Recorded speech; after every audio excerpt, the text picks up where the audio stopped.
कई लोग कहते हैं महाराज जी, जिस रुद्राक्ष को हम पहनते हैं उस रुद्राक्ष को कहाँ नहीं पहनकर जाना चाहिए?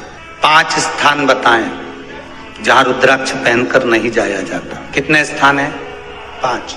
और रुद्राक्ष को 5 स्थान पर पहनकर नहीं जाते, पर रुद्राक्ष के लिए वर्णन किया गया है कि रुद्राक्ष कब कब उतार कर उसको वापिस अभिमंत्रित करना चाहिए।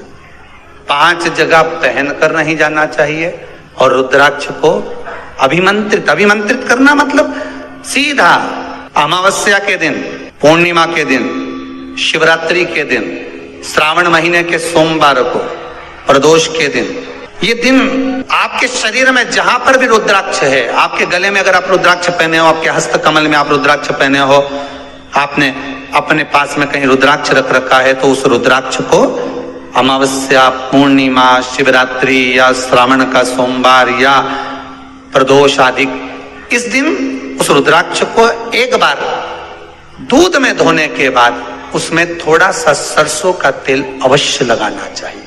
क्या होगा उससे? उससे होगा क्या? शिव महापुराण की कथा कहती है, महाराज रुद्राक्ष को दूध में धोने के बाद, स्नान कराने के बाद जल से स्नान कराया, थोड़ा सा सरसों का तेल लगा दिया। महाराज क्या मिलता है उससे? तो कहा उस रुद्राक्ष में बल प्राप्त होता है। कौन सा बल? जो शरीर के अंदर बीमारियां बढ़ती हैं, उस बीमारी को वो रुद्राक्ष धीरे धीरे समाप्त करना प्रारंभ कर देता है। पर एक और चीज याद रखना, जिस रुद्राक्ष के पानी को आप बीमारी के समय पर गलाकर पीते हो, उसमें सरसों का तेल नहीं लगाना, उसमें सरसों का तेल नहीं लगाना।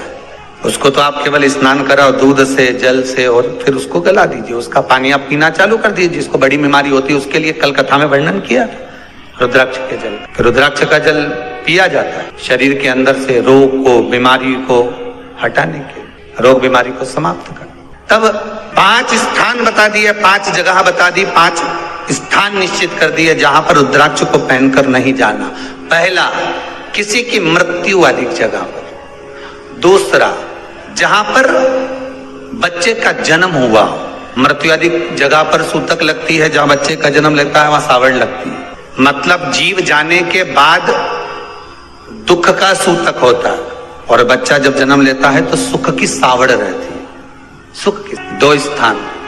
तृतीय स्थान, तीसरा स्थान दिया जहां पर वैश्यावृत्ति होती हो या महाराज मदिरा का पान होता हो, उस स्थान पर रुद्राक्ष को नहीं ले जाया जाता। चौथा स्थान रुद्राक्ष के लिए कहा गया, जिस स्थान पर आपको ज्ञात नहीं है और आपको लगता है कि ये स्थान अज्ञात है, यहाँ पर कई जगह पर कुछ जीवों की हत्या हुई है या किसी जीव को नष्ट किया गया है, उस स्थान पर रुद्राक्ष को नहीं ले जाना चाहिए। 5वां, महाराज आपके रुद्राक्ष का जहां अपमान हो रहा है, अपमान से समझ में आ रही है ना आपको बात? एक आय को ढोंग प्रपंच में पढ़ा है, कौन ने कहा इतने रुद्राक्ष धारण कर ले?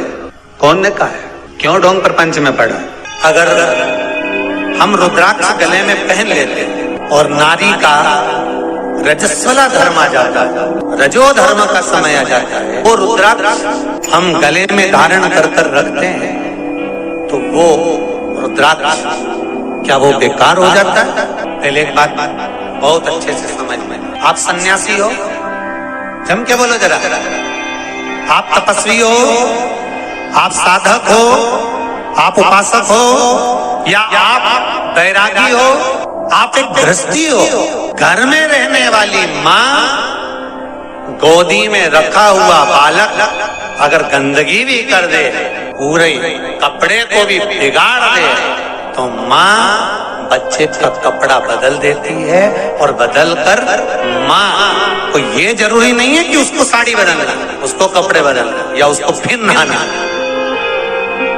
बच्चा जब गोदी में होता है तो माँ की गोद में कितनी बार भी गंदगी कर दे, फिर माँ अपने कपड़े बार बार नहीं बदलती, उसी कपड़े से काम करती रहती है, उसी कपड़े से सेवा करती रहती है, उसी कपड़े से भगवान का पूजन भी करेगी तो भगवान स्वीकार करेगा। क्योंकि मातृत्व के लिए, माँ के लिए, नारी के लिए छोड़ दिया गया है कि तुम पर हाँ, आप अगर पूजन करने बैठ रही हो तो आपको ये 7 दिन पूजन नहीं करना। पर रुद्राक्ष अगर आप पहन रहे हो, रुद्राक्ष अगर आप धारण कर रहे हो और अपने जीवन की सार्थकता के लिए स्वीकार कर रहे हो, जैसे तुलसी की माला और रुद्राक्ष की माला गले में पड़ी रहती है, तो ये कंपनी का ट्रेडमार्क होता है कि तुम कौन सी ब्रांड के हो।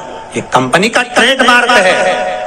तुलसी की माला पहनकर प्राण छूट गए तो वैकुंठ चले गए, और रुद्राक्ष की माला पहनकर प्राण छूट गए तो कैलाश धाम चले गए। ये कंपनी का ट्रेडमार्क। छोटे रुद्राक्ष की माला, छोटा जो रुद्राक्ष होता है उसकी माला, कैंसर का जो मरीज होता है, अगर वो फर्स्ट स्टेज का कैंसर भी है, छोटे रुद्राक्ष अगर अच्छे हैं, 3 मुखी से लेकर 5 मुखी, 7 मुखी, 9 मुखी, 11 मुखी छोटा रुद्राक्ष मिल जाए, उसकी माला अगर पानी में डाल दी जाए और उस पानी को वो मन का ही डाल दो, उसी का पानी थोड़ा थोड़ा कैंसर के मरीज को सुबह दोपहर शाम श्री शिवाय नमस्तुभ्यम का जाप कर कर, पंचाक्षर ओम नमः शिवाय का जाप कर कर, शंकर शिव का नाम लेकर, महाकाल बाबा का नाम लेकर, विश्वेश्वर विश्वनाथ का नाम लेकर, केदारेश्वर का नाम लेकर, 12 ज्योतिर्लिंग का स्मरण कर कर अगर वो आचमन करना प्रारंभ कर दे तो कैंसर रोग में भी आराम मिलना प्रारंभ। केवल आचमन ही नहीं करना है,